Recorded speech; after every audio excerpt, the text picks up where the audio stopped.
For the second season in a row, Manchester United come from behind to beat Brentford at Old Trafford. Let's have a look at the way they got back into it, Tim. 90 seconds into the restart, and Garnacho with a brilliant finish. Yeah, Marcus Rashford makes a wonderful pass there. He just delivers it to the far post. He comes on, he watches it all the way. He's got a good sighting of it. The timing of his run is fantastic. He just steadies himself, and it's wonderful technique, Jay. Yeah, I think you have to, because obviously the ball travels a long way, you have to really concentrate and try and get good contact. Yeah, it's a fantastic finish. Brilliant. Yeah, he had 8 shots today in the game. Yeah. He was in the mood, wasn't he? At points, was he making right decisions, though? No, when he gets on the left-hand side, time and time again, you see him do the same thing, and he hits one with his left foot, and he's always seemed to be laying back, you know, and he hits it high and wide. He needs to get 50 balls every single day on that left-hand side and maybe chop back onto his right, Thierry Henry, bottom corner. You know, he needs to practice. He can still develop, this boy, because he has got talent. He is a real threat. He has got the pace. But at the start of the second half there, they really put pressure on because the sun was in the goalkeeper's eyes, wasn't it? Yeah. They were shooting from everywhere. They were. So I think he struggled to see that anyway, but I'm not sure he would have saved it. As for Rasmus Højlund's ultimately winning goal, yeah, how much of it was composure from him? Oh, it's a brilliant finish. You know, I mean, he's someone, I think if he don't get enough chances. I think if you give him chances, you know, he can finish, and that great flick by Bruno there. But just here, that composure, just lifts it over the goalkeeper. It's brilliant. It's a fantastic finish. I love goals like that. Because he doesn't panic, you know, he does everything right. You know, the goalkeeper goes down, he has a final look, which is good, and just lifts it over him, calm. It's brilliant. But I think, you know, if you give him chances, he'll score, because he's a good finisher. Yeah, and the big thing here, Tim, let's not forget, United struggled in front of goal in recent games. Yeah. They've gone over 5 hours without scoring in the league, so having 2 of their forwards scoring today, that's going to mean a lot to Ten Hag. Major positive, yeah. Hopefully they can get some confidence. We see it happen with Tottenham, with Johnson, and you know, I just think they're capable. With the confidence, I think this boy needs the chances. They need to create more, need to get the ball forward, pass it forward quicker, give him some chances and let him get on a run. Tim was very careful to put that win in context a little earlier, before the break, and the fact that they're around the 10th position still. But for you, Jermaine, does that ease the pressure on their manager? A little bit. I think he's been there before where he's been under pressure on that, and he just seems to manage to get a win. But like Tim said before, you know, you have to be realistic, and, you know, at the end of the day, you know, yeah, you played against Brentford, but you should be winning games like this at home. Yeah. You know, you should be winning games like this at home and putting in these good performances. So sometimes I think it's more than just a result. You know, I spoke before about, you know, the way you want to see a better playing style, you know, more energy. I thought the second half was really good. You know, a better performance from them. But I think going forward, the games are going to be difficult. And, you know, for me, I still feel like he has to do a lot more, the manager. He still has to do a lot more. Yeah. For Brentford, their away form's a concern, isn't it? Yeah. To be fair to them, they've had tough games away from home. But, yeah, it's, they're flying away from home. But what are Brentford? Brentford are a mid-table side. That's where they're going to be. You know, they perhaps have a run in a domestic cup competition. But they're there to spring surprises every now and again and develop some players, sell them on, and perhaps develop a manager. And maybe he goes to a bigger club. But they know what they are, and I think they're a well-run club. OK, we've just got to tell you, it's full-time now at Portman Road between Ipswich and Everton. Everton have picked up another big win for Ipswich, of course, still looking for their first victory of the season. And we'll be bringing you those goals very shortly here on Matchday. Yeah, I think we played every minute a very good game, also in the first half. But we came 1-0 down in the first half, and then we said, let's keep pushing because we are playing a good game. And then finally I can score, Rasmus also, and we won the game. It's the most important. When you conceded that goal, you only had 10 players on the pitch just before the break. Did that provoke anger in the dressing room and wanting to fight back from that? Yeah, we were a little bit angry because we were 10 players, also out of time a bit, so we conceded this goal. But I said before, we came to the first half in the changing room and we said we have to keep playing like this because we are doing a very good game. We have to fight for each other, and then we come back the game. You had so many chances in the first half, and you could feel the atmosphere in the stadium every time you pushed forward. In the second half, was there more urgency from the team as well? Yeah, I think I played a very good first half, but I missed the chances, and to score is, you can play good, but then if you don't score or you don't win, it's the most important, no? So, but same second half, we start and I score quick, and then the mentality is more different. You are now with more confidence, and I think we play good. Rasmus also incredible goal, so we are very happy. What does this do? Because there has been a lot of negativity so far this season at Manchester United, but what does this performance, this result do now in terms of momentum, confidence, belief? Yeah, it's a very important good game, because also the fans deserve a win now. Now we are all together with the manager, with the fans, all in the same boat. So important win for us, and keep fighting next week and hopefully win again. Nice one. Thank you very much. Thank you. In our favour, probably deservedly so when you look at the 90 minutes as a whole. And we will do that now in the company of former United defender Wes Brown. Wes, how good a performance was it, and how important a win was it? I think most importantly, the 3 points. It was a game where there was a lot of pressure on the team, the manager, the players, to get a result. And today, you know, considering we went 1-0 behind just before the full half time, you know, it was a great comeback. You know, good mentality from the lads to keep themselves in the game and pretty much get themselves back in the game from the second half. So yeah, very good result. The manager would be happy with that, and now we can kick on from there. But it was a game where, you know, you could get a Brentford team that could turn up and give you really big problems. But I thought overall in the whole game we did very well. Where do you stand on the Brentford goal? Because I do understand by the letter of the law the officials had to remove De Ligt from the pitch because the blood was pouring out of that nasty head wound he received early on in the game. And then Brentford score from the corner, and Pinnock's headed goal was pretty much scored in the position that De Ligt would have occupied. So yeah, where do you stand on the whole situation? Listen, the ref can probably do more if you're on the opponent's side, or anybody else. You sort of say the letter of the law says until that's sorted out, he can't come back on. But I think he was ready to come on before the corner, and I think once you know there's a head injury, and you've sort of already attended to it, and you're just telling them to wrap it back up. I'm not sure about the rules, but you know it's an important part of the game. The 4 minutes were up of extra time. But you still hope the lads can do the jobs and do better at it. So yes, maybe the referee didn't help, but I still think we need to do better on the corner. But it was a good ball in and a good header from him. But I think Dalot just let him run off him.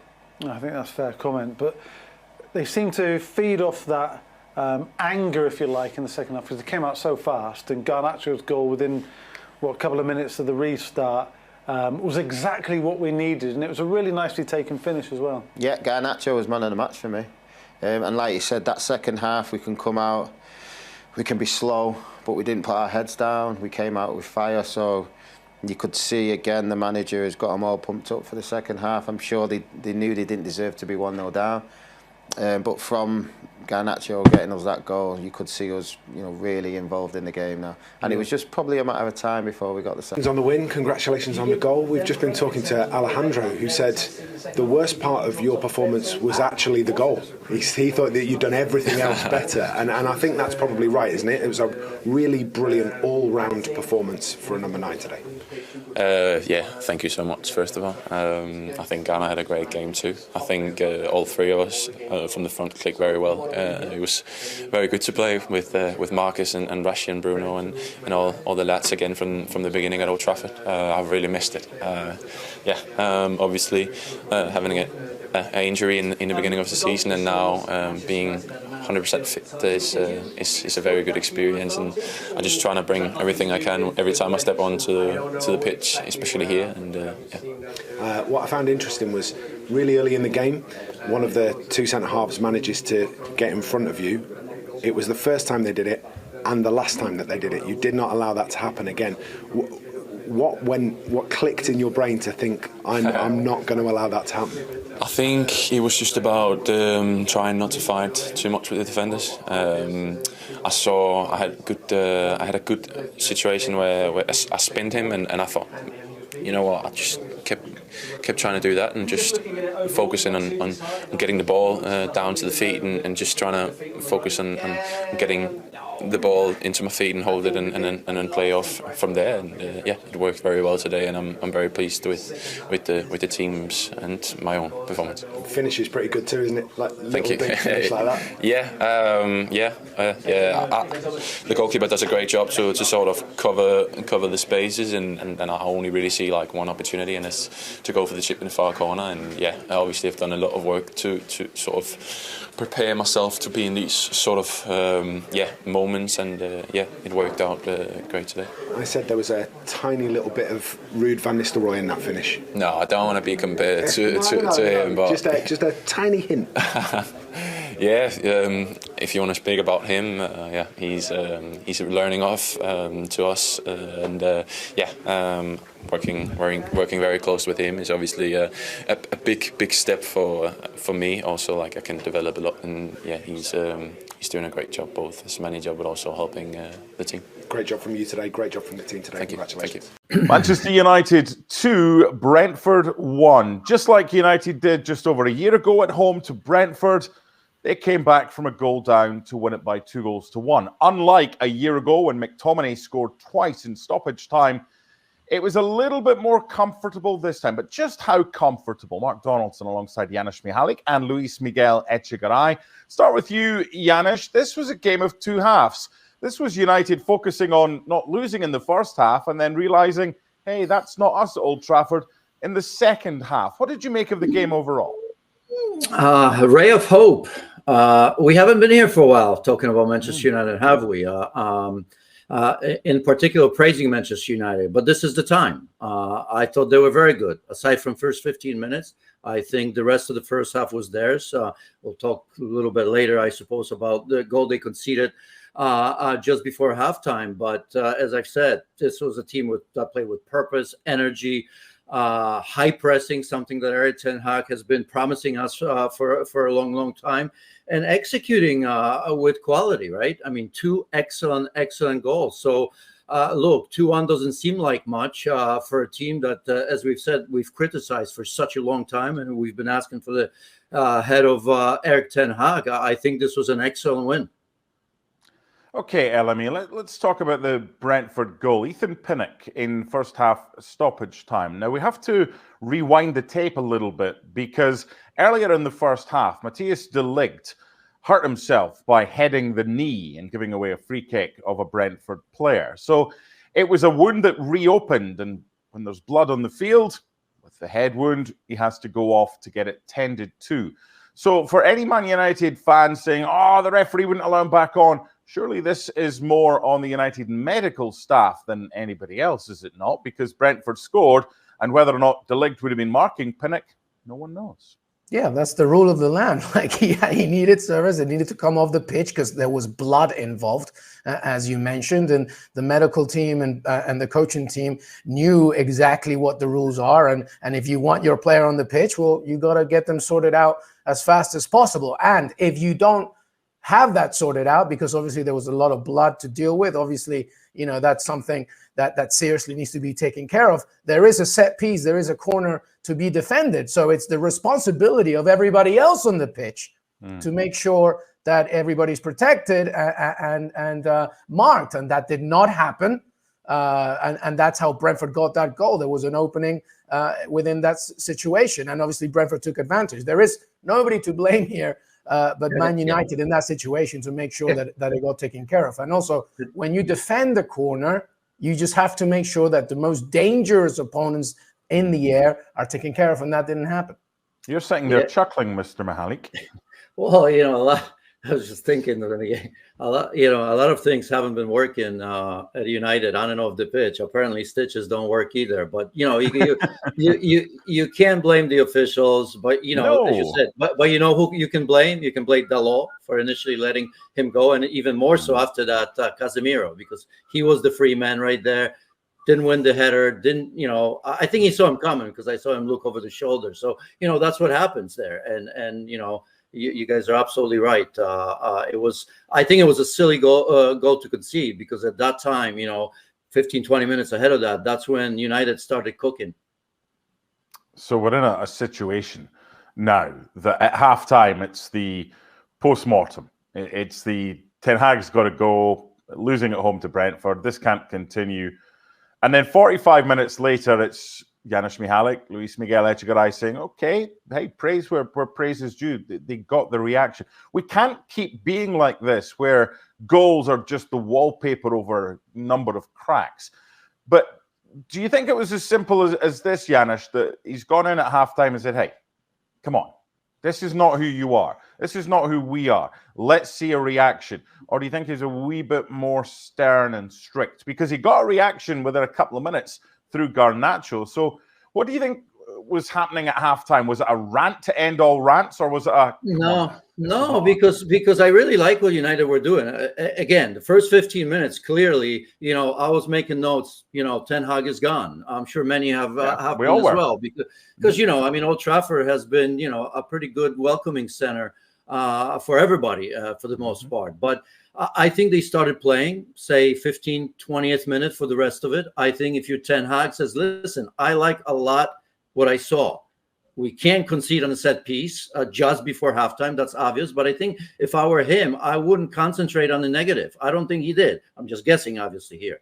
He just continued to talk. And look, I mean, the key players stepped up, right? I mean, you know, we saw Garnacho, how willing he was to play already in the first half, had, you know, a couple half chances here and there, and he was excellent. But if you look at that first goal, you look at Rashford, how often we've talked about him not delivering. Okay, he didn't score, but that ball, you know, the cross was absolutely excellent. Then you look at that flick on from Bruno Fernandes, the captain, and the way, you know, that was put away by Højlund. So there are a number of chances, but I think most particular, the sort of high pressing, the recovery of the ball, the moment they've lost it, right, in the opponent's half, the gegenpressing, whatever you want to call it, that was there. The way they were setting traps to win the ball high.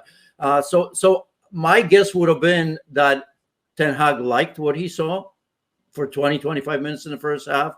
Didn't make a lot out of it, but as I've said, you know, those that needed to step up, I think did. Okay, LME, what you want with a very talented front four, right? You've got Højlund leading the line, you've got Rashford on one side, you've got Garnacho on the right side, and you've got Bruno Fernandes as the 10. Right? That's a decent front four, really good front four when they're in forms, but you want them to contribute. And we saw two contributions for the first goal when we had Rashford providing for Garnacho. And then we saw the other two, Bruno with a brilliant flick, and it was so quick that it ensured that his teammate Højlund was onside. And it's a really nice finish. So I'm kind of stuck here because it's easy to give Man United a kicking because they've deserved it. But I'm with Janusz here as well. We can't kind of go from everything's smelly to everything's pelly. It's got to be somewhere in between here. And the front four played their part today, didn't they? They did. And listen, I want to focus a little bit more on that second goal because that's Ten Hag football. High press. Make Brentford feel really uncomfortable, right? Force the turnover, and then boom, you capitalize. A great flick, as you mentioned, from Bruno Fernandes and Rasmus Højlund to finish. And that's what Ten Hag wants. That's what Ten Hag preaches. So, as you pointed out, we have been criticizing this club over and over and over again, and justifyingly so. Justifyingly so, because of where they are on the table, because of how many goals they're not scoring, because of their defensive mishaps. And today, they took care of business. And just like Janusz said, I agree. I think at halftime, Ten Hag was like, look, let's just keep going because we're going to end with 23 shots, which is what they did. We've got more possession and we're trying to create chances. We're just not putting them away. Alejandro Garnacho, I thought was phenomenal as the game continued. His 5th goal of the season. You know, Bruno Fernandes got an assist. By the way, a little mention for Licha Martinez, who had to play left back. Like, I thought he did a really good job. And this is a good, smart Brentford side, and they took the lead. You have to give them credit when credit is due, specifically on that second goal, because that's exactly what Ten Hag wants to do. So well done, Manchester United and Erik Ten Hag for coming down from 1-0 down. A silly mistake not to really think quicker when De Ligt was off. But also, once De Ligt came back on in the second, he was better. He played better as well. So this was a collective victory, and we have to give them credit. Well done on those 3 points.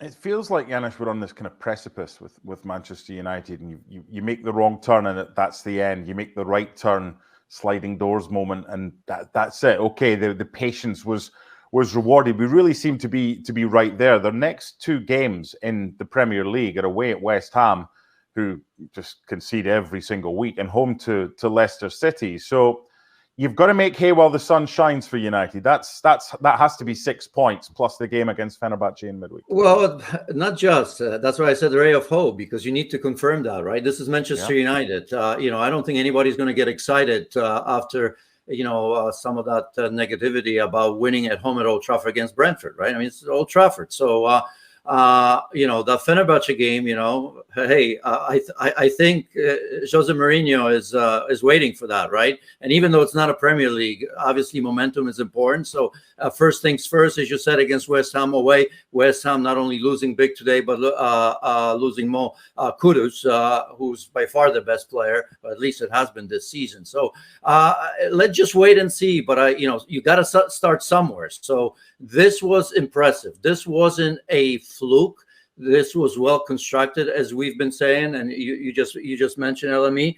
A beautiful setup. Even on that second goal, I would add Christian Eriksen, because that's the sort of ball between the lines with a perfect weight that allows Bruno Fernandes to flick that perfectly, right? If that ball isn't played right, that probably doesn't happen. So all the little details, I'm sure, are going to be shown by Erik ten Hag and analytics and all of that. So I think it's good. Let's just wait and see. I still think there's going to be struggles for Manchester United because, 3 or 4 players, but, we saw Casemiro going off, maybe an injury. So let's just wait and see. But for today, I was impressed. This was the sort of football that I don't remember seeing this season from them.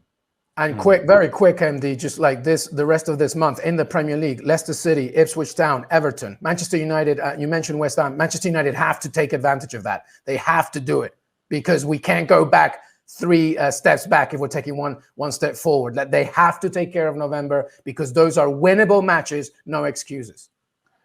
So the narrative before this game, LME, was pretty much if they lose, and I suppose it's manner of defeat as well. If they lose, then how do you justify another defeat? If they lose, we were thinking he's gone. I don't care how they lost. If they lose, okay. So what's the narrative now?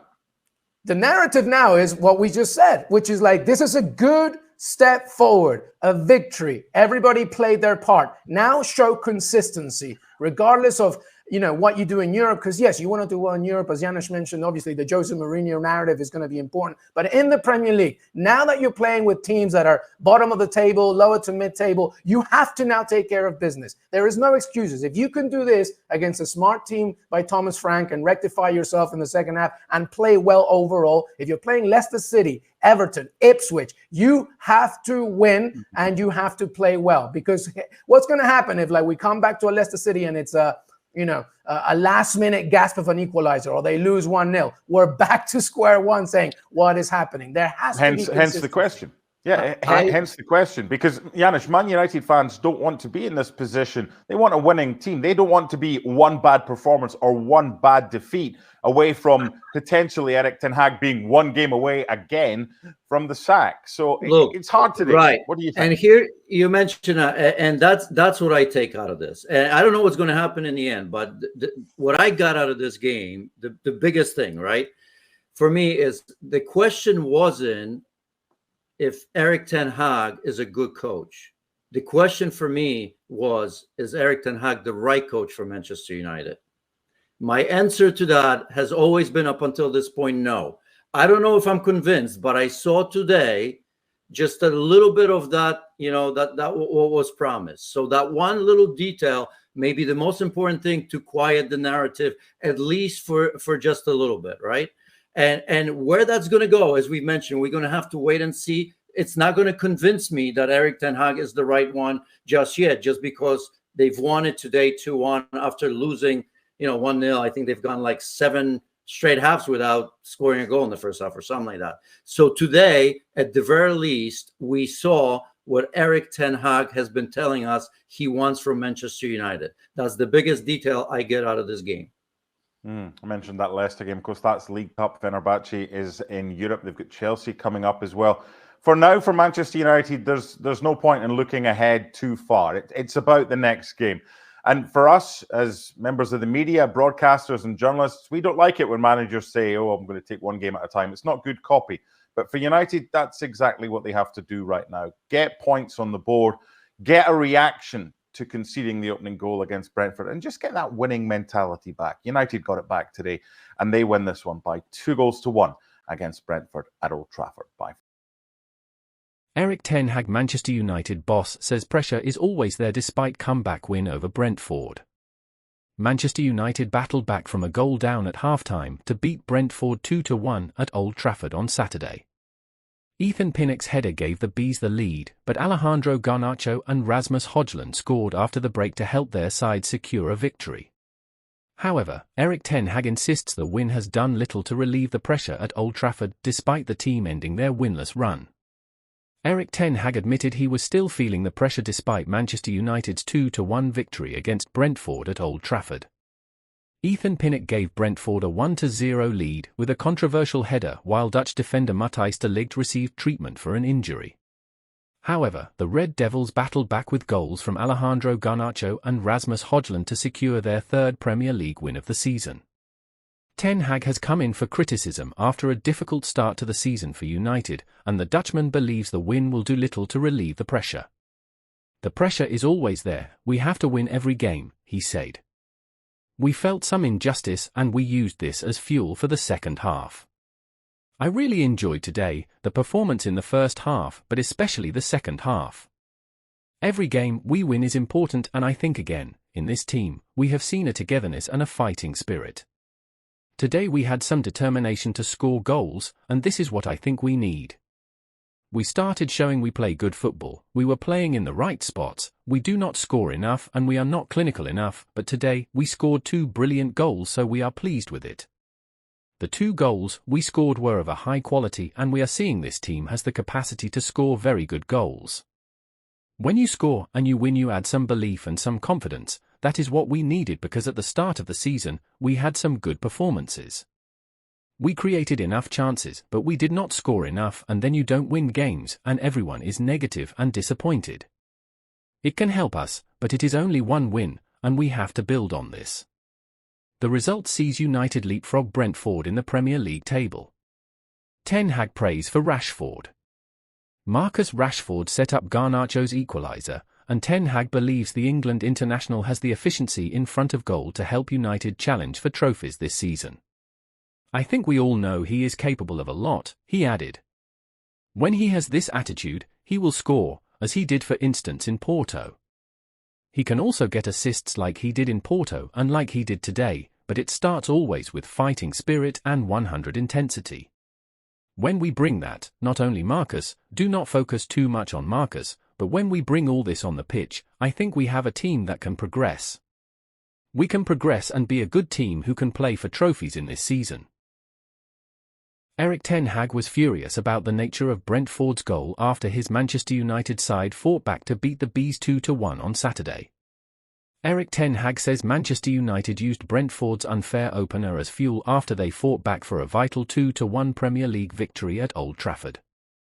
United appeared to be heading for another demoralising loss when Ethan Pinnock headed home in first-half stoppage time, amid fury from United's players and fans.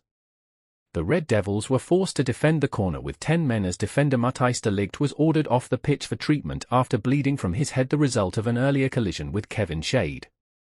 While rules say players cannot be allowed to continue while bleeding, Ten Hag was incensed by referee Samuel Barrett asking him to leave the field. We didn't know why the referee brought one of our players in a critical moment off the pitch, he told BBC Match of the Day. It was dry blood, it happened before. Then in a critical moment on a corner for them, which is their strength, they bring one of our best headers off and Brentford benefit from it. However, he hailed United's powers of recovery as second-half goals from Alejandro Garnacho and Rasmus Højlund fired them to just their third Premier League win of the season. We are happy to win the game. At United, you have to win games, but also to bring entertainment, the Dutchman continued. I think for everyone it was an enjoyable game. Especially the way it happened, when you concede an unfair goal. In the second half, we showed we are together, we showed determination, and we scored 2 beautiful goals. Everyone was angry. We took that as fuel. We showed with a quick start in the second half that we wanted to put things right, and we did with 2 beautiful goals. Scored just 89 seconds after the restart, Garnacho's goal was United's quickest after half-time in a Premier League match since October 2022 Fred vs Tottenham, 76 seconds, and their earliest leveller after the break since February 2014 Robin van Persie vs Stoke City, 87 seconds. United have now won all 4 of their home Premier League games against Brentford, meanwhile, only facing Wigan Athletic 8, Birmingham City and Portsmouth 7 each more often at Old Trafford while boasting a 100 win ratio.